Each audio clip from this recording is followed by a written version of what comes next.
Hello and welcome to the Buckle Up channel.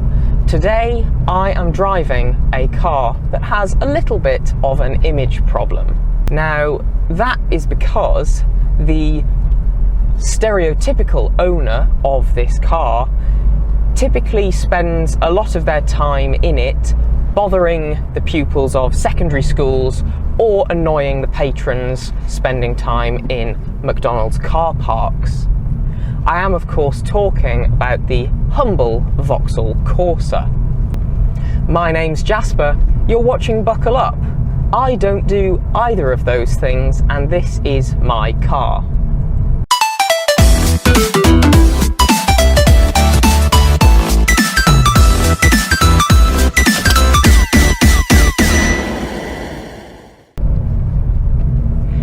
Given this video is structured a little differently to normal, I'm actually starting with how the car drives.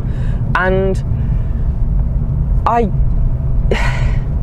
don't have any complaints really. It's perfectly suitable. It does enough. It drives well enough to make it a suitable daily car. And that's what it is for me. This Vauxhall Corsa is my daily driver.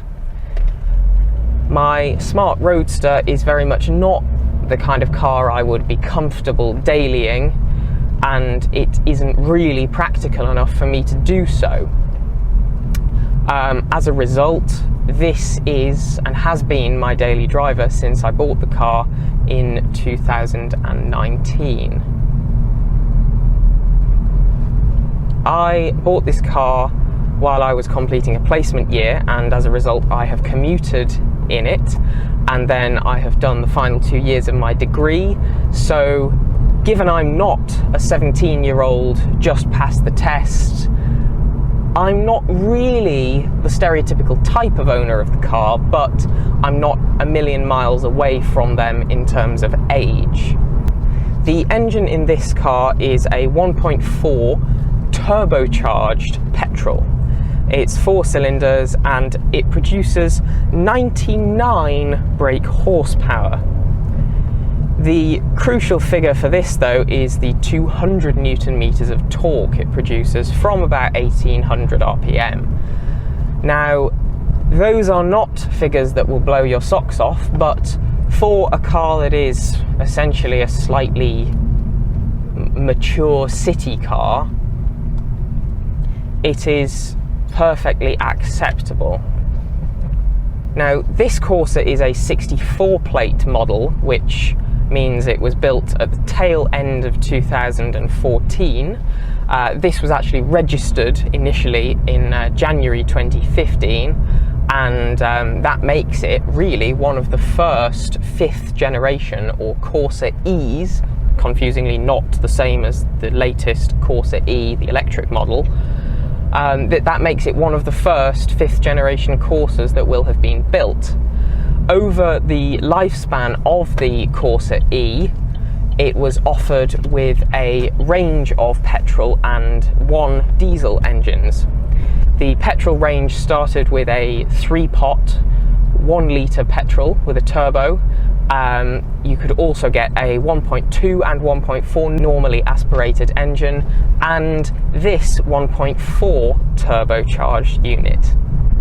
This engine is actually slightly smaller than the normally aspirated 1.4, and that produces 90 brake horsepower, so the turbo gets you a whopping 9 more.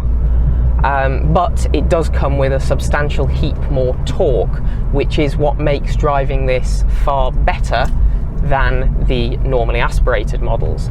If you are looking for a Corsa of this generation, I would highly recommend you look for either the 1 litre 3-cylinder or the 1.4 with the turbochargers, because they will feel a lot more nippy to drive than their normally aspirated counterparts will. When it comes to handling, it's not actually dreadful, given its somewhat prehistoric McPherson strut and torsion bar setup. Suspension wise, it actually handles reasonably well.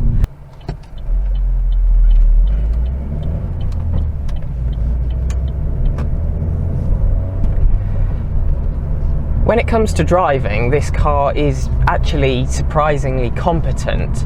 The chassis setup is decent enough that you can actually be quite progressive on A and B roads that are a little bit more twisty.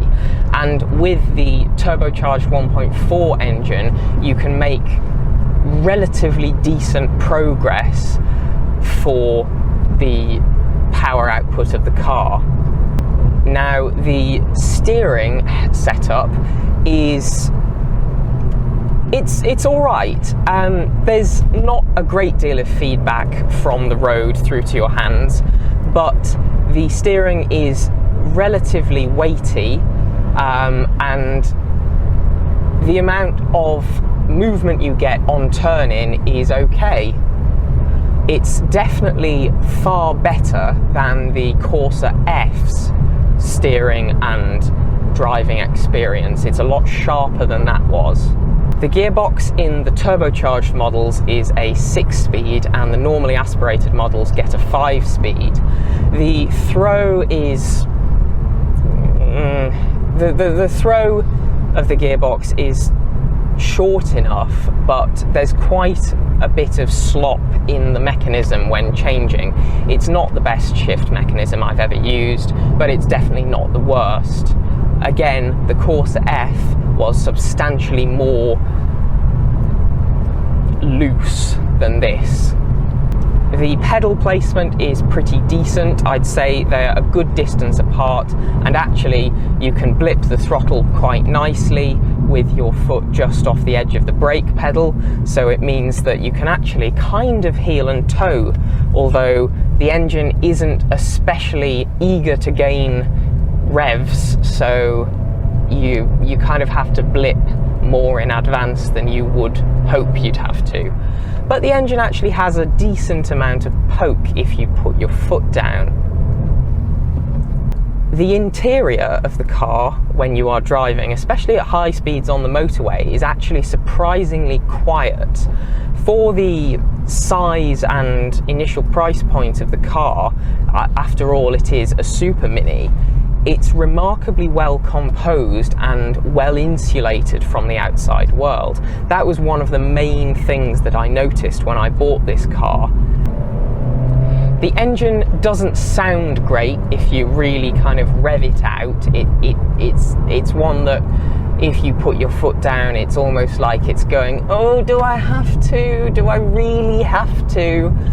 But you know, realistically, when you're driving, you aren't usually going to be taking it up in the 5,000 RPM range anyway.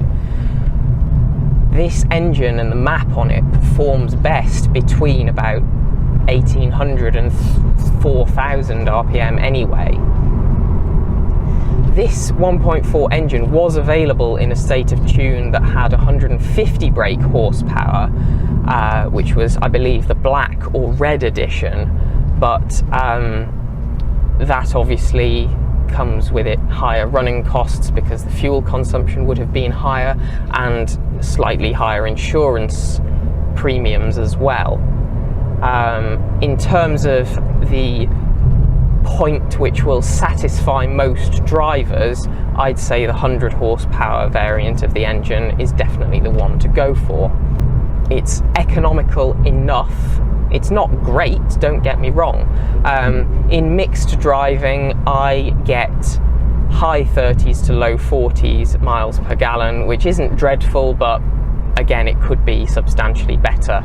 Although the types of roads that I drive on are not really great for good fuel economy anyway. If you were doing a lot of town driving, I would probably recommend not going for a limited edition or SRI trimmed car. And the reason for that is because the suspension is firmer than the standard setup, and coupled with the large alloys, it does mean that when the road surfaces aren't great, it's firm and it can be a bit clattery over imperfect road surfaces. All-round visibility is generally pretty decent. The windscreen is large and you sit quite far back from it, but your view forwards is very good, although you do have pretty large A-pillars, which means you get a small blind spot here. Vauxhall tried to mitigate this by adding a tiny little triangular window, which probably helps a little bit, but not a great deal. Side view, especially in 3-door models, is excellent, and rear view is pretty good as long as you've not got passengers in, at which point it does get slightly worse. Cabin refinement is pretty good. Ah, look, an SC430. Cabin refinement is pretty good, and when I find somewhere to pull over, we'll have a look at the materials in and around the cabin.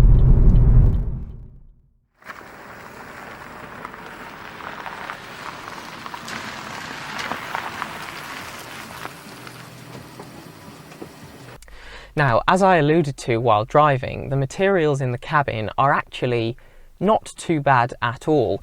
There is fabric up most of the door cards up to the top where the plastic is hard, unfortunately, but the dash is soft touch, and there is some lovely piano black plastic on the interior as well.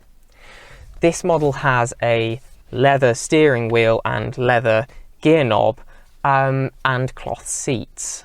The climate controls are very simple, 3 dials, classic manual setting, and this model has a decent range of features when it comes to cruise control, speed limiting, hands-free telephone kit, and there is also a city steering mode which greatly increases the assistance sent to the steering, which means that you can essentially park using one finger to twirl the wheel if you really want to.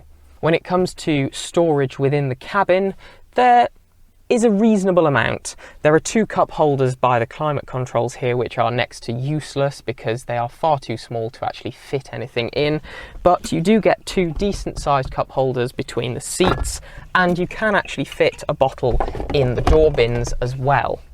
The glove box on right-hand drive models is frustratingly small because this car was designed for the left-hand drive market, and when the steering wheels moved over to the right-hand side, Vauxhall or Opel back then did not bother to move the fuse box, so your glove box space is essentially cut in half. Adjustability of the seats within the cabin does mean you can easily find a comfortable driving position, because the seat goes a long way back and does also come a long way forwards. Even I don't have to drive with it as far forwards as it goes. There is a range of height adjustment as well, and the backrest is your traditional knob. Wow, there really is a range of height adjustment. I have never taken the seat up this high. As soon as I bought the car, the seat went as low as it can possibly go because I felt like I was sitting on the car rather than in it. The backrest is adjustable via the standard twiddle knob to gradually increase and decrease the angle of the rest.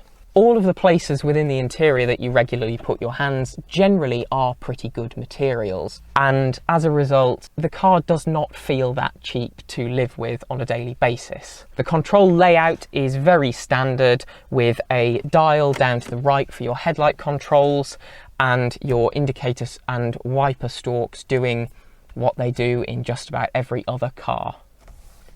This being the 3-door model, it's not quite as easy to get into the back as it would be with a 5-door model. Now, I have been in the back of a 5-door model Corsa, and the rear doors are actually quite small. This being the 3-door, this has an absolute behemoth of a front door because it obviously needs to be longer to allow you to get in and out of the back, which does make getting out of this in tight car parking spaces a little bit more difficult than it would be if it was the 5-door model.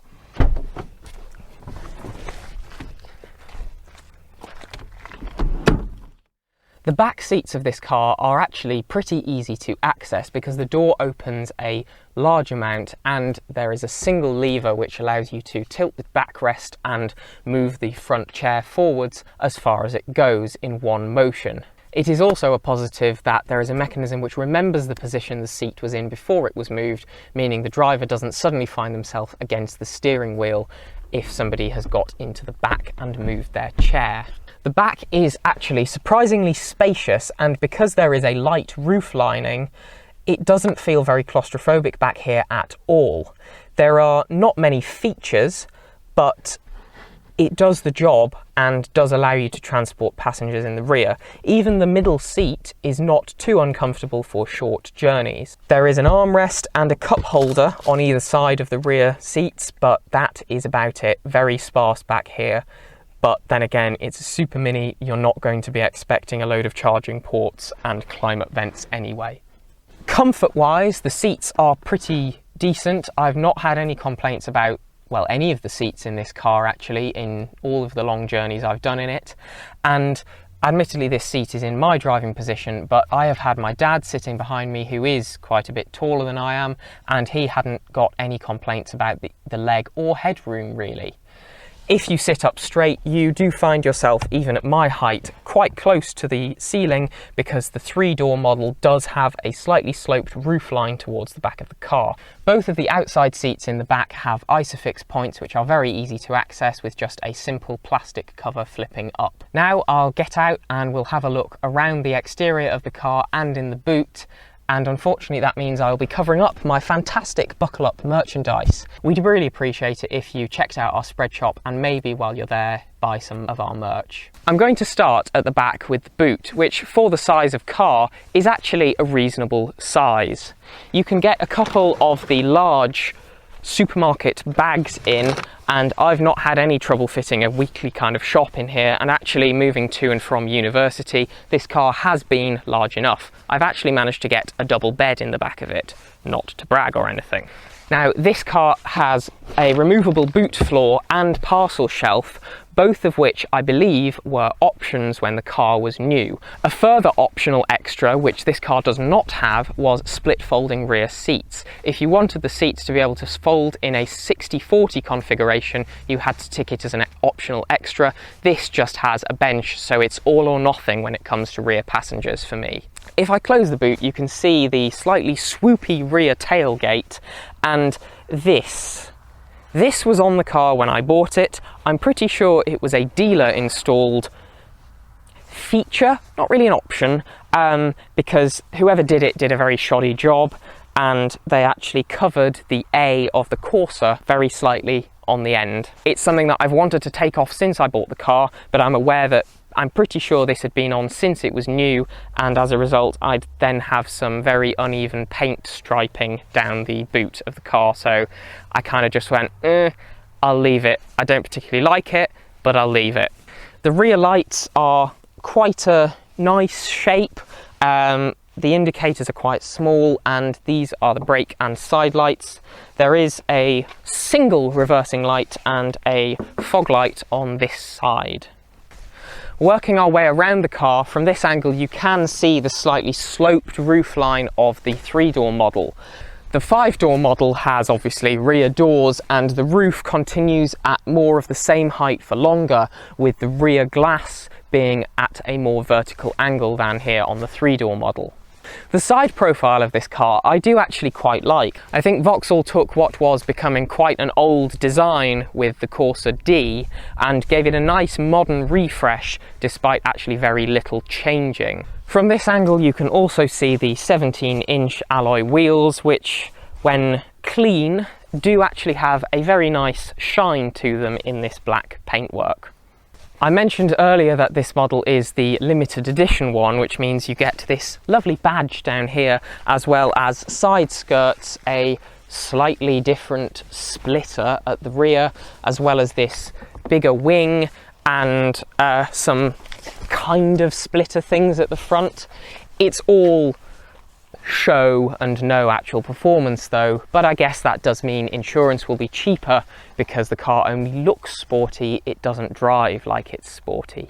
The Corsa E is remarkably similar when it comes to the underpinnings to its predecessor, the Corsa D. The glass house was completely unchanged, and most of the oily bits remained the same across the 2 generations as well, although newer engines were introduced throughout the run of its production. But Vauxhall took what was beginning to be quite a tired design and actually updated it quite tastefully, I'd say. I do like the front end of this car, and the styling did get a lot sharper between the D and E generations. As a limited edition car, this one has some chrome bits round the front fog lamps and also a gloss black section in the front grille and gloss black wing mirror caps. Overall, this car is just quite unremarkable. For me, it's a pretty much perfect daily. It's got just enough power and poke to mean I don't feel like I'm driving like an absolute grandad everywhere. And I quite like the styling. It's clean and simple enough, but without being very standouty. It blends in very well, and to be honest, it's actually not too bad a car. I don't really think the Corsa deserves the stick that it gets as a result of its typical owner. So that is it. Thank you very much for watching. If you've enjoyed the video, please let us know in the comments and give the video a like. And if you haven't already, subscribe to the Buckle Up channel, as we are releasing 2 videos every week. If you've got anything else, please let us know in the comments, and we will see you next time.